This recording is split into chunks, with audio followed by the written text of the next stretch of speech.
A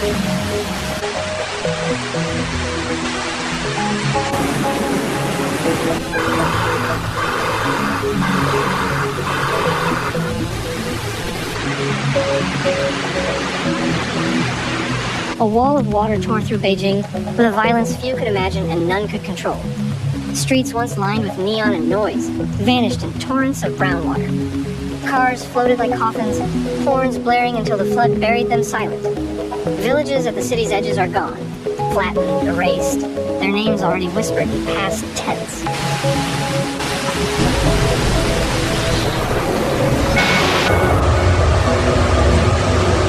Officials have no numbers, not yet. They call it a disaster, but the word feels thick. Witnesses describe waves that rose higher than the first floor of buildings, crashing through windows, dragging furniture, dragging people.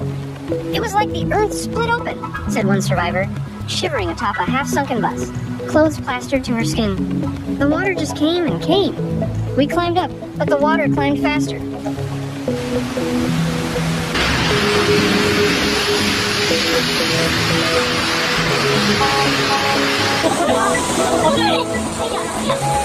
Chaos spread faster than warnings. Sirens howled. Text alerts lit up phones. But the flood moved quicker than the words could travel. Entire lanes were swallowed in under an hour. Rescue workers tried to push through in rubber boats, only to be overturned by currents choked with debris, timber, branches, the remains of rooftops.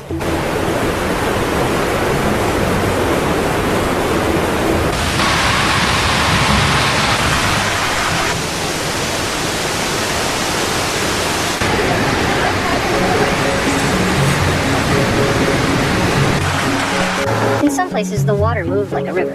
In others, it pooled and sat like a grave. Eyewitness videos, blurred, frantic, handheld, showing spinning at tops, walls cracking apart, whole streets breaking under the weight of water.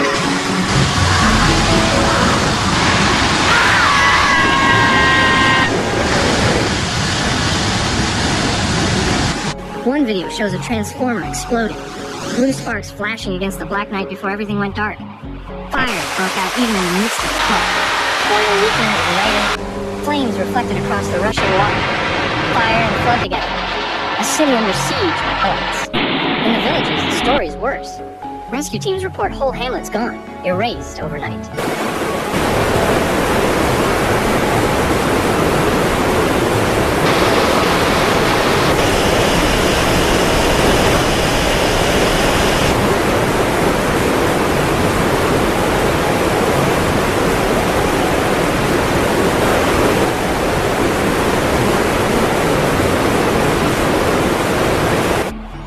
Find the road, one official admitted, his face gray with exhaustion. The map said there was a village there. The water said otherwise. Chickens, pigs, cattle floated in the currents. The people, no one knows. Survivors cling to branches, to broken walls, to each other. Many have no one left to cling to. Highways are gone.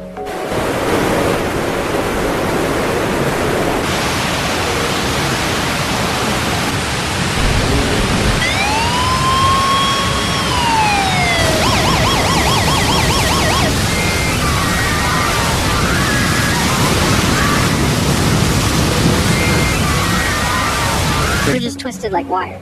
Trucks overturned, their cargoes scattered like toys in the mud. Thousands are cut off. Power's gone in whole districts. Communication down. Families stand on rooftops waving desperate signals to drones overhead. Their cries drowned by the roar of water still tearing through the streets. By dawn, the scale revealed itself in fragments. Helicopters circling above see neighborhoods transformed into lakes. Parks, schools, playgrounds, submerged. Unrecognizable.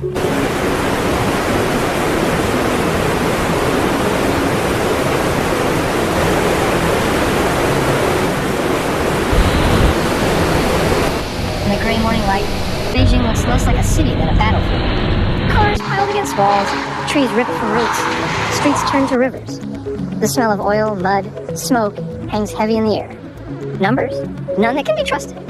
Dozens, hundreds, perhaps more.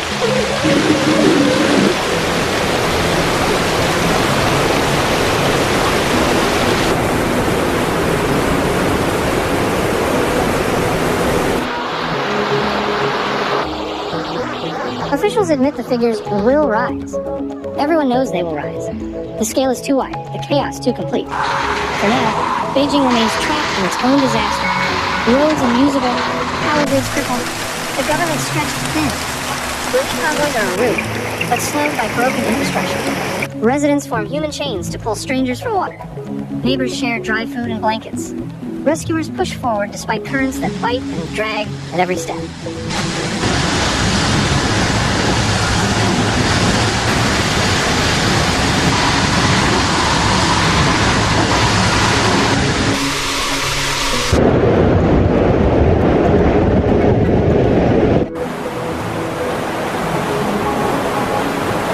Beijing was left half submerged, a city choking, people waiting in black mud, searching for children, for parents, for anything.